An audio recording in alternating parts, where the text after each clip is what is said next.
A tilápia é o peixe mais produzido no Brasil. Segundo a Embrapa, a criação do peixe cresceu 223% entre 2005 e 2015. A produção de tilápia vem crescendo e muito no Brasil, mas para criar o animal é preciso saber como alimentá-lo. Sobre o assunto, eu vou conversar agora com o Pedro Rocha, ele que é engenheiro de pesca ligado ao Instituto Agronômico de Pernambuco, o IPA.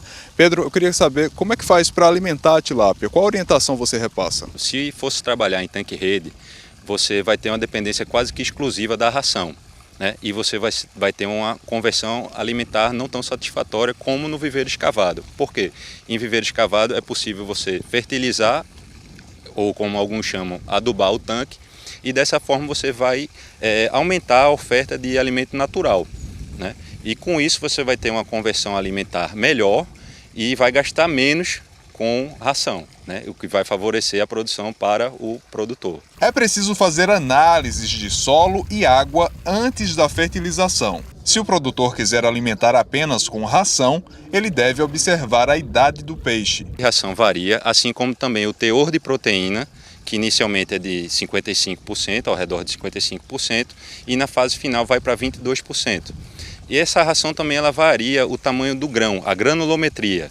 Alguns chamam também de pellet. À medida que o peixe vai crescendo, esse tamanho desse grão vai também crescendo. Inicialmente você vai ter um grão aí na faixa de 1 a 2 milímetros e na fase final você vai ter um grão em torno de 8 a 10 milímetros. Quando eu vou comprar a ração, eu devo procurar do meu fornecedor, pedir a ele, solicitar que ele me passe a tabela do fabricante de ração. Nessa tabela, geralmente eles informam, para 1000 peixes, você vai colocar, em X dias, você vai colocar X de ração. Então você vai ter o produtor que está iniciando e que não tem um acompanhamento técnico, ele vai poder ter um parâmetro para acompanhar o desenvolvimento da criação dele. E aí ele vai precisar fazer o quê? Uma biometria. Através da biometria ele vai fazer uma amostragem dos peixes, ele vai pegar, vamos dizer, 5 a 10% daquele volume de peixe que ele povoou, vai fazer uma pesagem, vai tirar o peso médio, ele sabendo quantos indivíduos ele colocou no viveiro, ele vai ter condições de saber qual é a biomassa, ou seja, qual é o total de peso vivo que ele tem hoje no viveiro. A biometria deve ser feita de 15 em 15 dias no sistema intensivo e uma vez por mês no semi-intensivo. E aí ele volta para a tabela do fabricante de ração, onde está predeterminado o percentual que ele tem que arraçoar em função do peso vivo. Por exemplo, na fase inicial, em algumas larviculturas, você chega a colocar 30% do peso vivo do indivíduo, no caso do peixe. Já na fase final, nos cultivos, nas engordas, você vai colocar de 2 a 1% do peso vivo daquele peixe.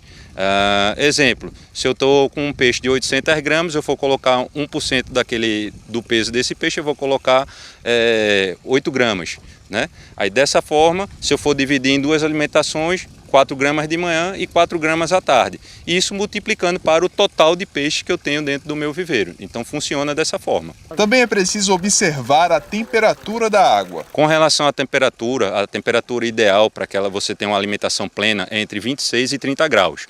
Se tiver abaixo de 26 ou acima de 30, o produtor vai ter que reduzir a quantidade de ração. O especialista também recomenda observar a oxigenação. Se tiver baixa concentração de oxigênio, o peixe para de se alimentar. E outra coisa muito importante para o produtor também, e que ele pode fazer através de uma simples observação, é a regra que a gente chama a regra dos 15 minutos. O próprio nome já informa.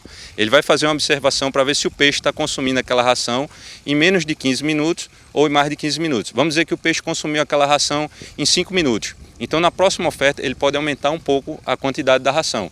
E da mesma forma o inverso. Se passou de 20 minutos ainda tem ração sobrando no viveiro, ele vai na próxima oferta reduzir a quantidade de ração.